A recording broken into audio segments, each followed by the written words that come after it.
जी हाँ, ड्रैगन का कैसे टूटा घमंड और भारत का कैसे लहरा रहा है परचम। आज आंखों में आंखें डालकर बात होगी चुशूल में भारत और चीन के बीच। एलएसी की इस वक्त ताजा स्थिति क्या है, वहां पर किस तरह का डिप्लॉयमेंट हुआ है, कैसी तैयारियां हैं, इससे जुड़ी एक एक रिपोर्ट भी होगी आपके सामने। आपके साथ मैं हूं समीर अब्बास, मेरे साथ मेरे सहयोगी करुणा शंकर भी मौजूद हैं और तमाम खास मेहमानों का एक बड़ा पैनल भी हमें ज्वाइन कर रहा है। एलएसी पर शांति है लेकिन तनाव पूरी तरह से खत्म नहीं हुआ है।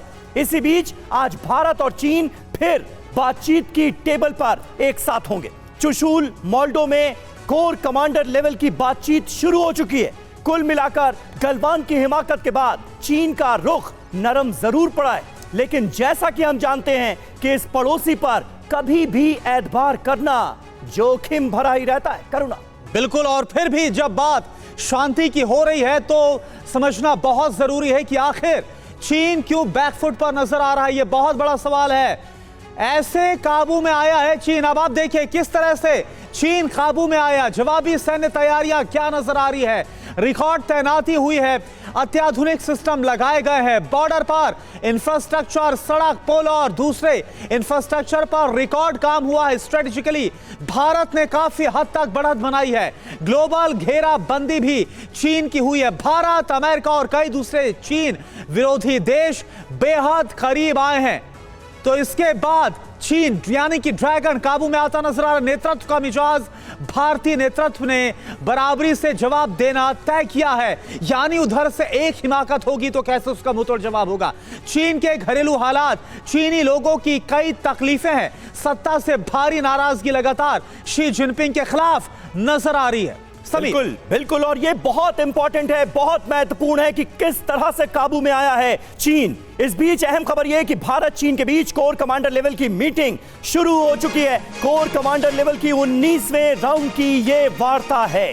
जी हां, चुशूल मोल्डो में हो रही है भारत चीन के अफसरों की बैठक और इस बैठक से जुड़ी बड़ी अपडेट्स भी टीवी9 भारतवर्ष लगातार आप तक पहुंचा रहा है। कुल मिलाकर जो स्थिति एलएसी पर बनी है उसका हल क्या है और कैसे जहां जहां तनाव है उन इलाकों में भी तनाव को खत्म किया जा सके और वहां से आने वाले वक्त में डिप्लॉयमेंट कम हो, ऐसी नौबत तो आए, ऐसी स्थितियां तो बनी, इसकी पूरी कोशिश होगी कोर कमांडर लेवल की 19वें राउंड की इस वार्ता में। और ये वार्ता इस वक्त शुरू हो चुकी है। चुशूल मोल्डो में ये बैठक हो रही है और देखना यह होगा कि इस बैठक से निकलकर क्या सामने आता है। 18 राउंड की बैठक, 18 राउंड की मीटिंग अब तक हो चुकी है, लेकिन एलएसी पर जो तनाव है उसे पूरी तरह से खत्म नहीं किया जा सका है।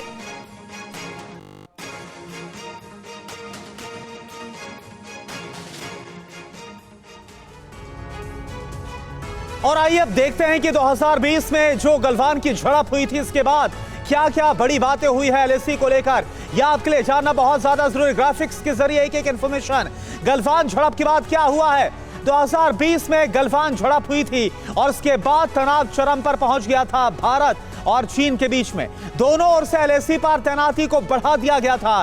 दोनों देशों के इंफ्रास्ट्रक्चर बढ़ा दिए गए थे।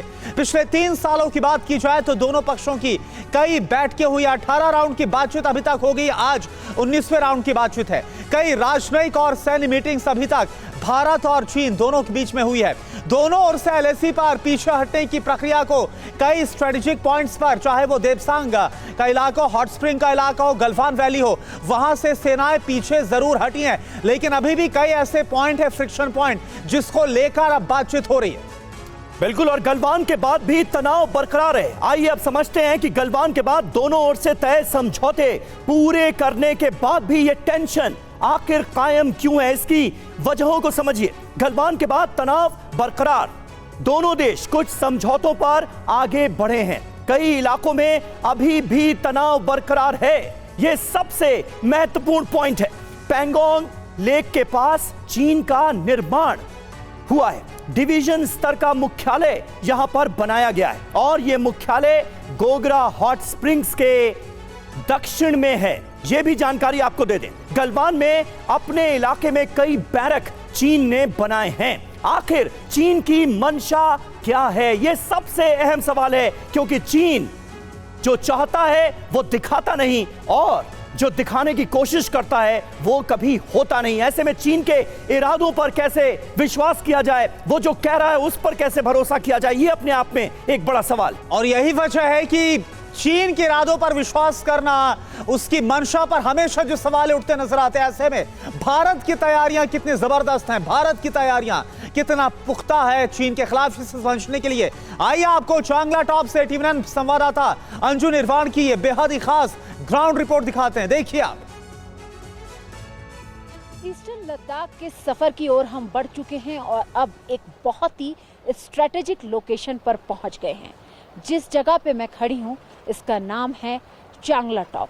चांगला टॉप जो कि इसका एक रास्ता जाता है दौलत बेग ओल्डी की ओर और दूसरा रास्ता जाता है पैंगोंग सो। पैंगोंग सो जिसके बारे में आपको पता है कि एक कन्फ्लिक्ट जोन है, लेकिन सबसे बड़ी बात है कि यहाँ पर भारत की तैयारियां आप देख सकते हैं।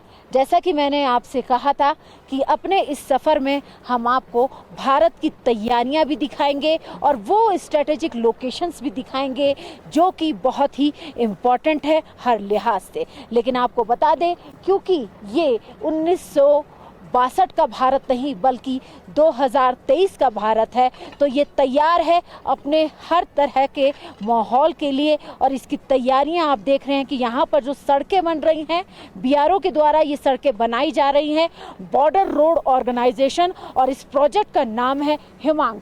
हिमांग प्रोजेक्ट के जरिए ये तमाम सड़कें बनाई जा रही हैं। और ये जो सड़कें हैं, आपको बता दूं कि एलएसी के पास जो जितनी सड़कें हैं वहाँ पर ये पूरा प्रोजेक्ट किया जा रहा है। और अब आपको मैं दिखा रही हूँ पूरी ये लोकेशन कितनी इम्पोर्टेंट है, बहुत ही इम्पोर्टेंट लोकेशन है। और यहाँ पर इस वक्त हमारे साथ बीआरओ के एक अधिकारी भी हैं, ऐसा शर्मा सर इस वक्त हमारे साथ जुड़ रहे हैं। सर, आपका टीवी9 पर स्वागत है। सर, ये जो रोड है चांगला टॉप, जैसे कि ये हम देख रहे हैं कि बहुत ही स्ट्रेटेजिक लोकेशन है, ठंड भी बहुत है और 17,000 से ज़्यादा फीट की ऊंचाई पर इस वक्त यहाँ पर काम भी किया जा रहा है। ये बताइए सर कि कितना इम्पोर्टेंट है ये? देखिए मैम, ये रोड जो है हम कारू तांगसे रोड, जिस पे अभी हम खड़े हैं यहाँ पे, ये आगे डीएसडीबीओ को भी कनेक्ट करती है और पेंगांग सो लेक के रास्ते को भी कनेक्ट करती है। तो देखिए, ये ग्राउंड रिपोर्ट भी एलएसी से हम आपको दिखाते रहेंगे और बताने की कोशिश ये है कि आखिर किस लेवल का इंफ्रास्ट्रक्चर डेवलपमेंट इन तमाम इलाकों में हो रहा है, जो कि बहुत जरूरी भी है। कितना जरूरी है ये भी हम अपने मेहमानों से जानने की कोशिश करेंगे। हमारे साथ कुछ खास मेहमान इस वक्त जुड़े हुए हैं। मेजर जनरल ब्रजेश कुमार हमारे साथ बतौर डिफेंस एनालिस्ट जुड़ चुके हैं। इसके अलावा एयर मार्शल राजेश कुमार हमारे साथ मौजूद हैं डिफेंस एक्सपर्ट के तौर पर। अतुल भारद्वाज हमारे साथ मौजूद हैं डिफेंस एक्सपर्ट के तौर पर, और राजेश पुरोहित भी हमें ज्वाइन कर रहे हैं चीन से, जो कि डिफेंस एनालिस्ट हैं। अजीम भट्ट भी हमारे साथ जुड़ेंगे, पाकिस्तानी पत्रकार हैं, लाहौर से हमें ज्वाइन कर रहे हैं। लेकिन स्टूडियो में हमारे साथ इस वक्त हमारे सहयोगी मनीष झा भी मौजूद हैं, जो एलएसी के इन तमाम इलाकों से बहुत अच्छी तरह से वाकफियत रखते हैं। मनीष, ये बताइए कि पहला सवाल तो यही जहन में आता है कि आज ये जो 19वें राउंड की मीटिंग हो रही है, इससे लबोलुआब क्या निकलेगा, क्या उम्मीद की जाए, कौन कौन से अहम पॉइंट्स हैं जो आज डिस्कस होने? बिल्कुल, देखिए, सबसे पहले तो मैं बता दूं कि आज की बैठक से वाकई में बहुत सारी उम्मीदें हैं। उम्मीद इसलिए क्योंकि मुझे लगता है कि चीन के राष्ट्रपति शी जिनपिंग की साख यहां पर दांव पर है। अगले हफ्ते जब प्रधानमंत्री मोदी के सामने वो होंगे, या अगले महीने जब वो भारत आएंगे, उससे पहले आज की बैठक उनके लिए बहुत महत्वपूर्ण है। इसलिए आप कुछ उम्मीद रख सकते हैं। हाँ, किस इलाके पर बातचीत होगी, तो देखिए, बातचीत तो फिलहाल डेमचोक और देपसांग के इलाके में डिसएंगेजमेंट को लेकर होगी। लेकिन मैं आपको बता दूं, आज सोमवार है। बीते सोमवार को मैंने खुद जब विदेश मंत्री डॉक्टर जयशंकर से पूछा था कि क्या मोदी और जिनपिंग की मुलाकात होगी, तो उन्होंने मुझे कहा था कि 2 हफ्ते हैं, इस 2 हफ्ते में देखिए कि क्या कुछ होता है। तो संकेत साफ था कि आज की बैठक में कुछ होना है। क्या होता है ये अगले कुछ घंटे में पता चल जाएगा। और हमारे साथ जो डिफेंस एक्सपर्ट उनका भी रुख कर लेते हैं। Major general Brajesh Kumar sir, मेरा सवाल आपसे ये, जिस तरह जिक्र किया देपसांग और डेमचोक का, कई ऐसे पॉइंट्स हैं जहां पर फ्रिक्शन काफी हद तक कम हुआ, वहां पर डिसएंगेजमेंट हुआ है। लेकिन कितनी उम्मीद की जाए G20 की बैठक में आने से पहले, क्या वाकई में कोई बड़ा ब्रेक थ्रू आप आज की इस बैठक से देख पा रहे हैं? देखिए, पिछले 3 वर्षों की जो गतिविधियां हैं और उसके पहले जो हमारे संबंध चीन के साथ रहे हैं 1955 या 56 के बाद से, उसको देख के ये नहीं लगता कि हमें बहुत उसके ऊपर आशावादी होना चाहिए। चीन के साथ जितनी भी बातचीत होती है, डिप्लोमेसी होती है, मिलिट्री लेवल पे हो या इस जैसे आजकल चल रहा है मिलिट्री और डिप्लोमेसी का एक टीम बन के करता है, बहुत ही डेलिब्रेट होती है। चीन को हम आम तौर पे वो बातें करता रहता है, बातों को घुमाता रहता है, कोई निष्कर्ष पे आसानी से नहीं पहुंचता है। और खासकर इसको अगर हम लद्दाख के उसके ऊपर जोड़ें तो 2-3 चीज साफ नजर आती है। पहला ये पूरी जो कहानी है शुरू क्यों हुई? जी, ये हुई क्योंकि हिंदुस्तान हम लोग अपना इंफ्रास्ट्रक्चर बढ़ा रहे थे। डीबीएस रोड हमारी करीब करीब तैयार हो रही थी और कहीं जब चीन को लगा वीकनेस है उनके अपनी तरफ में, तो हमको डिस्टेबलाइज करने की ठानी है। खैर वो तो हो गई हिस्ट्री, लेकिन आज के संदर्भ में देखा जाए तो बहुत ही स्थिति जो है सामान्यजनक नहीं। देखिए सर, मैंने सवाल इसलिए आपसे पूछा क्योंकि जो भारत ने इससे पहले की बैठकों में दबाव बनाया, उसका असर हमें हॉट स्प्रिंग के इलाके पर हो या गलवान वैली के इलाके में डिसएंगेजमेंट के तौर पर देखने को मिला बहुत शॉर्ट में। देखिए, भारत के रुख में तब्दीली हुई है और ये हुई है 2014 के बाद में, जो कि साफ मैं कह सकता हूं। पहले जब मैं सर्विस में थे हमारी सोच थोड़ी अलग होती थी। हम जान करके इंफ्रास्ट्रक्चर इंप्रूवमेंट बॉर्डर रोड पे नहीं किया करते थे क्योंकि एक डिफेंसिव माइंडसेट हुआ था। जी, वो माइंडसेट खाली मिलिट्री में ही था, मिलिट्री, पॉलिटिकल और जर्नलिस्ट फर्टिलिटी में भी। बिल्कुल। और जिस बात का आप ब्रजेश जी जिक्र कर रहे हैं कि उसका हमने पहले ही जिक्र किया कि नेतृत्व का मिजाज भी बदला है और भारत और अमेरिका और दूसरे मुल्कों के जरिए जिस तरह की घेराबंदी चीन की गई है, वो भी अपने आप में बहुत इंपॉर्टेंट है और इसकी वजह से भी चीन कुछ हद तक दबा है। लेकिन कैसे और इसका कितना असर होगा, ये देखने वाली बात होगी। हम आपको मैप के जरिए दिखाते हैं कि भारत और चीन के बीच तनाव आखिर कहां पर है। ये अपने आप में बहुत इंपॉर्टेंट है। जिस तनाव का, जिस टेंशन का जिक्र बार बार हो रहा है, वो इस वक्त किस किस जगह पर है, ये देखना बहुत इंपॉर्टेंट है। देखिए, ये वो अहम पॉइंट्स हैं जहां पर तनाव, टेंशन अभी भी बरकरार है। अक्साई चीन, गलवान वैली, पैंगोंग त्सो, इसके बाद आप आ जाइए नीचे डैमचोक, इसके अलावा नाकुला और अरुणाचल प्रदेश को लेकर किस तरह का विवाद भारत और चीन के बीच रहा है, ये तो हम सब जानते ही हैं। वक्त वक्त पर कैसी हिमाकतें बयानों के जरिए अरुणाचल प्रदेश को लेकर की जाती हैं, ये भी हम बखूबी जानते हैं। अतुल जी, मैं आपसे जानना चाहूंगा कि ऐसे में क्या उम्मीद आप कर रहे हैं कि जहां जहां जिन इलाकों में अभी भी तनाव बरकरार है, जिस तरह का दबाव, चाहे वो नेतृत्व क्षमता के जरिए हो या फिर इंफ्रास्ट्रक्चर डेवलपमेंट के जरिए, जिस तरह का दबाव चीन के ऊपर डालने में हम कामयाब हुए हैं, उसका कुछ असर आज की मीटिंग में नजर आएगा क्या? डेफिनेटली आज की मीटिंग में अगर हम देखेंगे तो उसका असर हमको ज़रूर दिखाई देगा। चीन चाहता है हमसे बात करना। सबसे बड़ी चीज़ तो अब ये निकल के आती है कि चीन अपनी तरफ से चाह रहा है कि हमसे बात करे और इस चीज़ को किसी रेजोल्यूशन तक पहुंचाए। अगर आप देखेंगे कि अभी हमने उन पे दबाव डाला है, डिप्लोमेटिक दबाव भी डाला है। हमारे 3 सर्विस चीफ जो फॉर्मर सर्विस चीफ्स हैं वो ताइवान में गए अभी ये कॉन्फ्रेंस के लिए। चीन उससे भी थोड़ा सा हिला है। उसी तरीके से अगर हमारे देखें तो फॉरेन मिनिस्टर और हमारे एनएसएज ने अभी मीटिंग करी है उनके चीन के फॉरेन मिनिस्टर वांग यी से के साथ। तो ये सब चीज़ों की हमारी एक वो कहे कि मिलिट्री डिप्लोमेसी जो है चल रही है, लगातार चल रही है। बॉर्डर पर हमारा इंफ्रास्ट्रक्चर बहुत इम्प्रूव हुआ है। पिछले 10 सालों में 3000 करोड़ से बढ़कर आज हम 13,000 करोड़ वहाँ पर बॉर्डर इंफ्रास्ट्रक्चर पे खर्चा कर रहे हैं। तो उस तरीके से अगर देखें तो चीन के ऊपर लगातार हम दबाव बढ़ाए हुए हैं और हमारा जो रिलेशनशिप है, अभी मलाबार एक्सरसाइज भी चल रही है, उसके तहत भी चीन थोड़ा प्रेशर में है। तो उन सब चीज़ों को लेके ये डिसाइड किया चीन ने कि अब हमारे साथ वो बैठक करे और कहीं पर हमारे को वो कुछ कंसेशंस देगा। मेरे को ये उम्मीद है कि इस मीटिंग में कहीं हमको कंसेशंस मिलेंगे। ठीक है, यानी जो भारत की तरफ से लगातार दबाव ड्रैगन पर बनाया जा रहा है, इसका असर आज के 19वें दौर की बातचीत में दिखेगा। लेकिन इस बीच देखिए, पाकिस्तान से एक बड़ी खबर आ रही है, चीन को लेकर ही है। पाकिस्तान में फिर निशाने पर कैसे है चीन, ये बहुत बड़ी खबर। ग्वादर अटैक के बाद चीनी नागरिकों की सुरक्षा को बढ़ा दिया गया है। अपने नागरिकों के लिए चीन सरकार की जो सलाह है वो भी सामने आई है। चीनी सरकार ने बाकायदा एडवाइजरी को जारी किया है।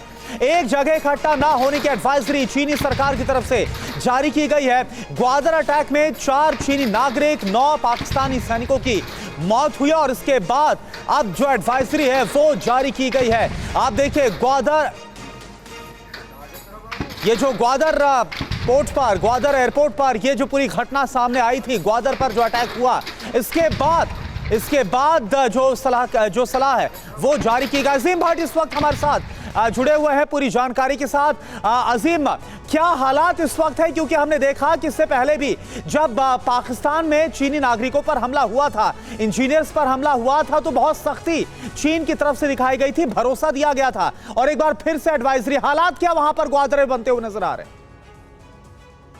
जी बहुत शुक्रिया। देखें, इस वक्त हालात इस कदर तो खराब नहीं है कि किसी तौर के ऊपर जो है वो दोबारा से इस तरह का वाकया सामने पेश आए जिस तरह का पहले खुदा ना खास्ता पेश आया था। लेकिन अलबत्ता सिक्योरिटी के लिए जो है वो जरूर पाकिस्तानी गवर्नमेंट भी जो है वो मुकम्मल तौर के ऊपर जो है वो अलर्ट है, और चाइनीज की सिक्योरिटी जो है वो डेफिनेटली बहुत ज़रूरी है। इस हवाले से जिस तरह आपने भी पीछे हिस्ट्री के मामला बताया कि तलखी पैदा हो जाती है, गवादर हो, सी पैक हो या बाकी चीज़ें हो, जब आप एक म्यूचुअल अंडरस्टैंडिंग के साथ काम कर रहे हो और कोई इस तरह का इंसिडेंट जो है वो होता है, तो उसके बाद जो है वो फिर तलखी और बदमज़गी जो है वो पैदा होती है और फिर उसका इफेक्ट जो है वो बड़ा अरसा रहता है। अजीम, लेकिन तो आपको नहीं लगता कि तलखी बहुत हल्का शब्द है? यहाँ पर तो मामला बहुत सीरियस होता हुआ नजर आ रहा है, क्योंकि इससे पहले भी इस तरह के वाकये हुए हैं, चीनी इंजीनियर्स पर अटैक किया गया, उनकी जान ली गई और उसके बाद पाकिस्तान की हुकूमत ने बाकायदा एश्योरेंस दिलाया, लेकिन उसके बाद भी सब कुछ वैसे ही चल रहा है।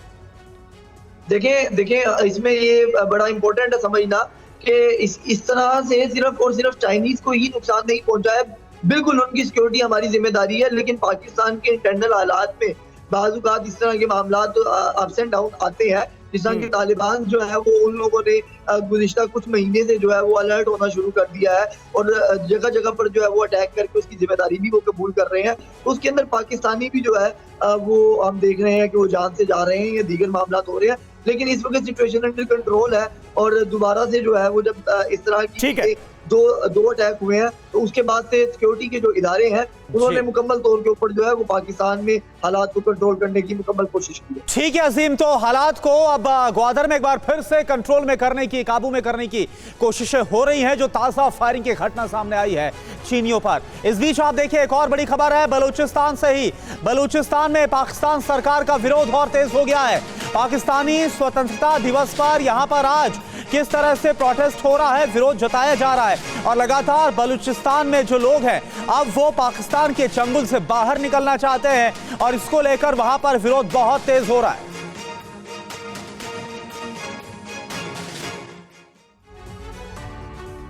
और आपको बता दें कि एलएसी की फॉरवर्ड पोजीशन पर भारत की जबरदस्त तैयारी है। फॉरवर्ड पोस्ट पर एयर और ग्राउंड फोर्स की ज्यादा तैनाती की गई। फॉरवर्ड पोस्ट पर तैनाती के ठीक पीछे रिजर्व फोर्स रखी गई है।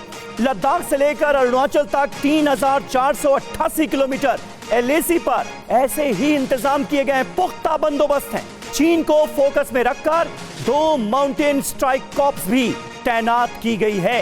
ये इस वक्त की एक और अहम जानकारी एलएसी पर तैनाती से जुड़ी हम आपको दे रहे हैं।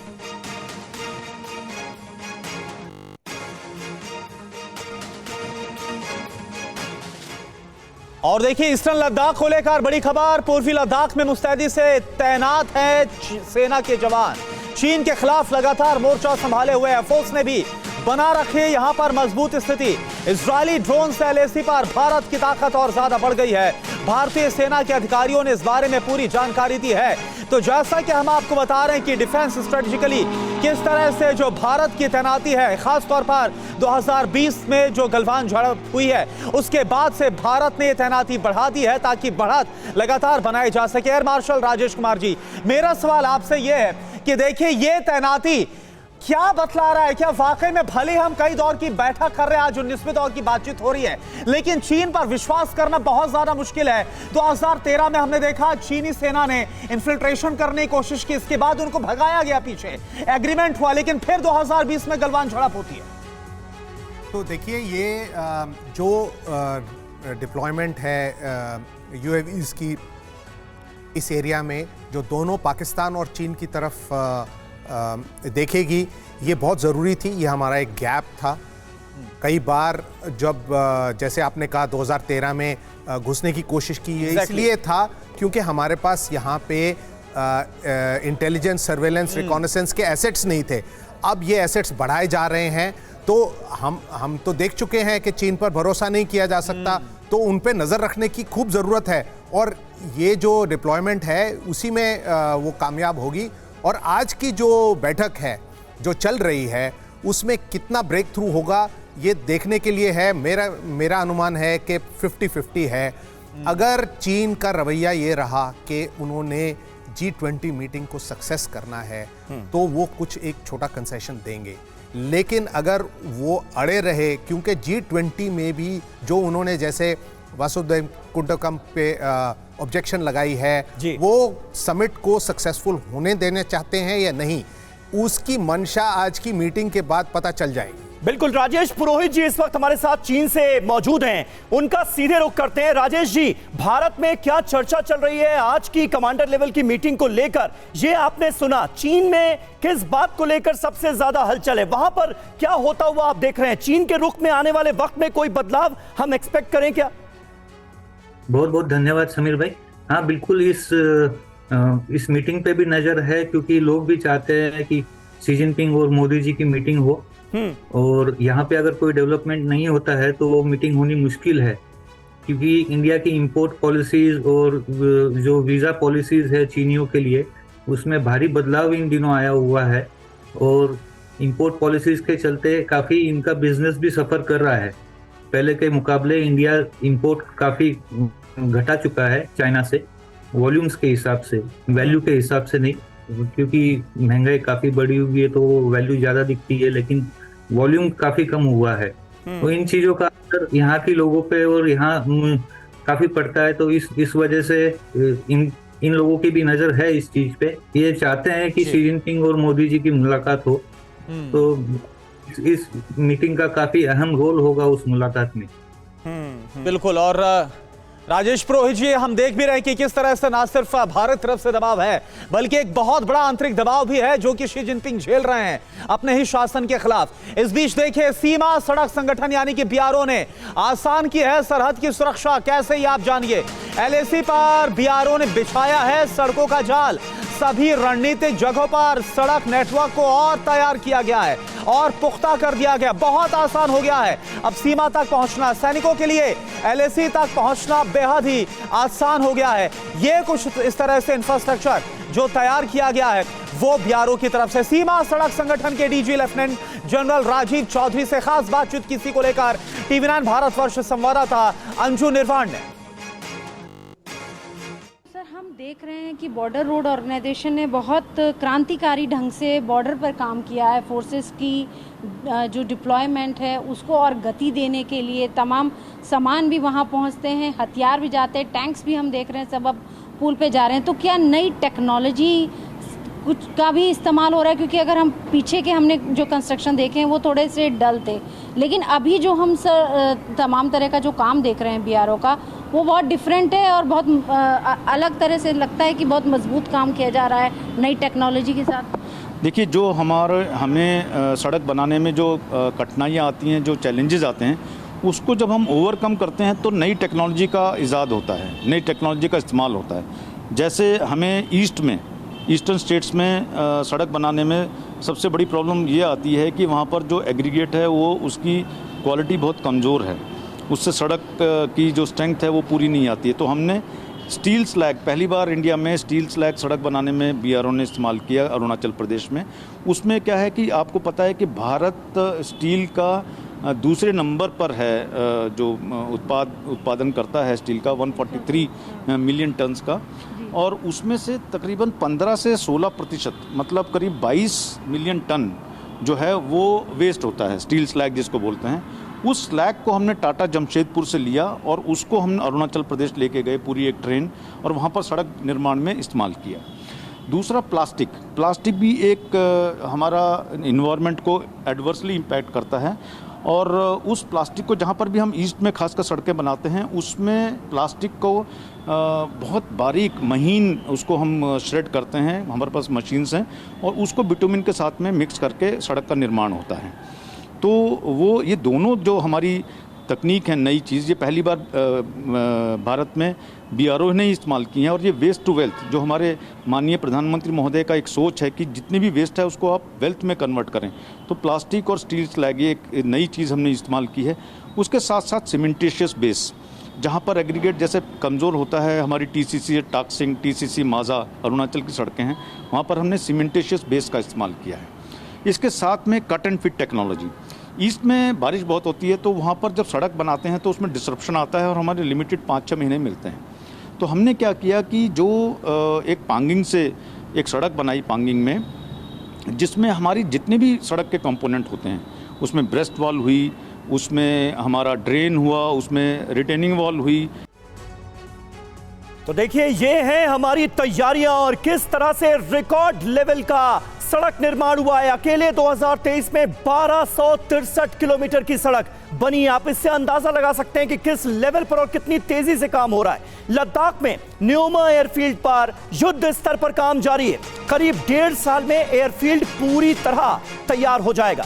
214 करोड़ की लागत से बन रहा है ये न्योमा एयरफील्ड। लद्दाख में एयरफोर्स के लिए इसे गेम चेंजर माना जा रहा है।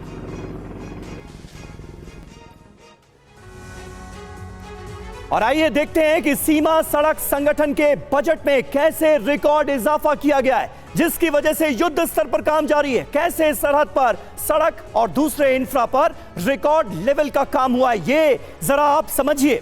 2 साल पहले तक बजट 1500 से 2000 करोड़ था।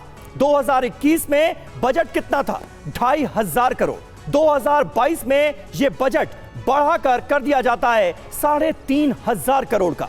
2023 का जो बजट है वो है 5000 करोड़ का। यही वजह है कि सरहद पर जबरदस्त इंफ्रास्ट्रक्चर डेवलपमेंट हमें नजर आ रहा है। और मनीष, आप तो इन तमाम इलाकों में गए हैं, यहां की स्थितियों से अच्छी तरह से वाकिफ हैं। कितना जरूरी था इस लेवल का इंफ्रास्ट्रक्चर डेवलपमेंट ऐसे वक्त में जब चीन सरहद के दूसरी तरफ पूरी तैयारी करके बैठा हो? मिरर डिप्लॉयमेंट ना सिर्फ हो बल्कि उससे आगे निकलते हुए चीन को यह दिखाया जा सके कि अगर तुमने हिमाकत की तो उसका अंजाम क्या होगा। बिल्कुल, आप देखिए कि हालत ये थी कि चीन ने अपनी सीमा के भीतर सड़कें बना ली थी, इंफ्रास्ट्रक्चर डेवलप कर लिया था, और कुछ ही घंटे में उसके सैनिक उस पोस्ट तक पहुंच जाते थे जिसके काउंटर में पहुंचने के लिए हमारे सैनिकों को कई कई दिन लगते थे। और इसीलिए जब इंफ्रास्ट्रक्चर डेवलप हुआ तो इस बार जब गलवान के बाद जब आप देख रहे हैं कि मिरर टू मिरर डिप्लॉयमेंट हुआ, यह बात सही है कि अगर हमने इंफ्रास्ट्रक्चर नहीं बनाया होता तो हम इस समय बहुत कुछ लूज कर चुके होते। लेकिन चूंकि हमने इंफ्रास्ट्रक्चर बनाया था इसीलिए हमारे सैनिक तुरंत वहां पहुंच पाए, हम मिरर टू मिरर डिप्लॉयमेंट कर पाए।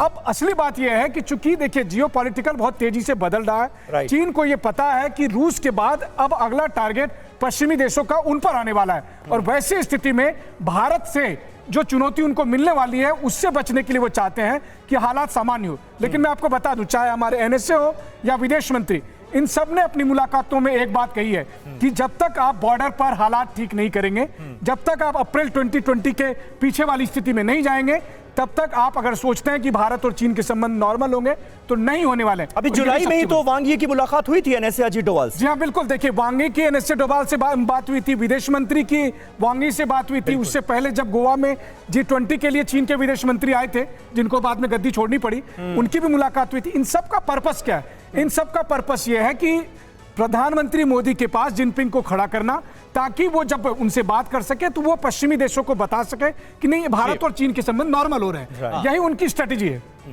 बिल्कुल, और यही वजह है कि अब ये माना जा रहा है कि जो भारत की तरफ से स्ट्रेटेजी देखी गई, इसका असर चीन पर दबाव के तौर पर नजर आ रहा है और आज भी उसका असर 19वें दौर की बातचीत में देखने को मिल सकता है। इधर आप देखिए एक और बड़ी खबर, चीन पाकिस्तान बॉर्डर पर इजरायली ड्रोन की तैनाती भी अब हो रही है। मिसाइलों से अटैक में सक्षम है हेरॉन मार्क 2 ड्रोन। LOC से लेकर LAC तक एक साथ निगरानी इसके जरिए, हेरॉन के जरिए मुमकिन है। मॉडर्न इंजन की वजह से ऑपरेशनल टाइम इसका काफी बढ़ गया है। सैटेलाइट कम्युनिकेशन से भी लैस है हेरॉन मार्क 2 ड्रोन और इसकी तैनाती का फैसला भारत की तरफ से, ये जो इजरायली बेहद ही शक्तिशाली और घातक ड्रोन है, इसको तैनात करने का फैसला लिया गया है, जो कि LOC से लेकर LAC दोनों तरफ एक बड़ी सुरक्षा, एक बड़ा कवच भारत को प्रदान करता हुआ नजर आएगा। तो यह समझना बहुत जरूरी है अब कि आखिर जिस हेरॉन मार्क 2 का जिक्र हो रहा है, हेरॉन मार्क 2 ड्रोन खास क्यों हो जाता है,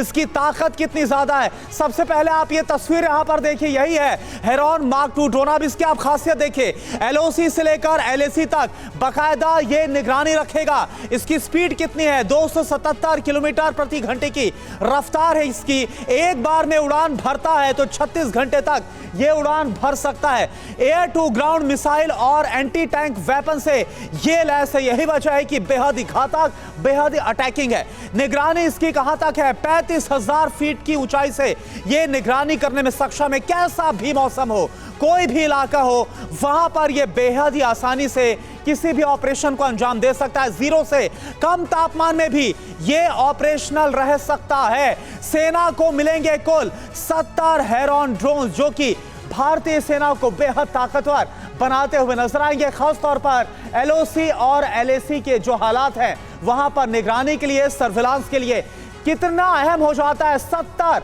हेरॉन ड्रोन्स का मिलना। ब्रजेश जी, मेरा आपसे सवाल है, और इसके जरिए जब निगरानी होगी, होगी और जो ताकत मिलेगी भारत को, वो ताकत कितनी जरूरी हो जाती है?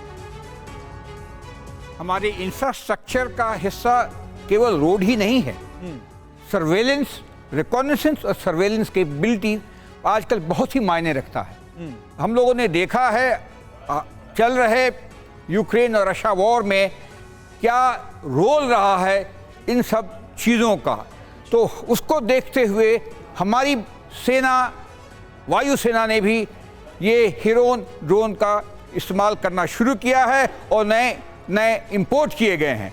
तो ये आवश्यक है कि हमारी जो देखने की कैपेबिलिटी है दुश्मन के अंदर 40, 50, 100 किलोमीटर तक, और एक सीरीज में इसको लगाएंगे, इंटीग्रेट करेंगे, तो अर्ली वार्निंग का काम हमको मिलता है, जिससे हम रिएक्शन या रिजर्व्स मूव कर सकते हैं। दर्शकों को मालूम हो कि 2003 साल पहले ये कैपेबिलिटी हमें नहीं थी हमारे पास में, और एक्सरसाइज के बहाने चीन की सेना काफ़ी करीब आ गई थी और हमें दिक्कतें आई उसके बाद में उनको निकालने के लिए। तो ये जो उपलब्धि हो रही है, और इसलिए ये भी कहा जा रहा है राजेश जी कि चीन की गर्दन दबाना दरअसल बहुत जरूरी था। इंफ्रास्ट्रक्चर डेवलपमेंट के साथ साथ उस पर ऐसा दबाव बनाया जाए ताकि ना सिर्फ वो बातचीत की टेबल पर आए, बल्कि भारत जो कह रहा है उसे ध्यान से सुने भी और करे भी।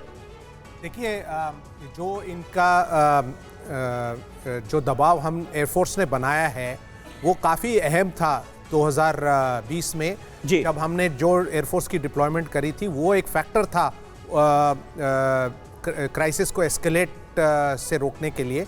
लेकिन उसके बाद चीन ने देखा कि उनकी एयरफोर्स की सिचुएशन थोड़ी सी कमज़ोर है, तो उन्होंने काफ़ी इंफ्रास्ट्रक्चर डेवलपमेंट किया है, 3-4 एयरफील्ड्स बना रहे हैं डेप्थ में, और उन्होंने हार्डन्ड एयरक्राफ्ट शेल्टर्स भी बनाए हैं। तो उसको देखते हुए इसलिए अब भारत ने देखा है कि नयोमा एयरफील्ड को जल्दी से जल्दी डेवलप किया जाए। बिल्कुल बिल्कुल, और वो पूरी रिपोर्ट हमने दिखाई वहां पर कि किस तरह से बहुत तेजी से वहां काम चल रहा है। इंफ्रास्ट्रक्चर डेवलपमेंट का काम इस वक्त किस तरह से जोरों पर है सरहद के इलाकों पर, यह भी हमने आपको दिखाया। आप सभी खास मेहमानों का बहुत बहुत शुक्रिया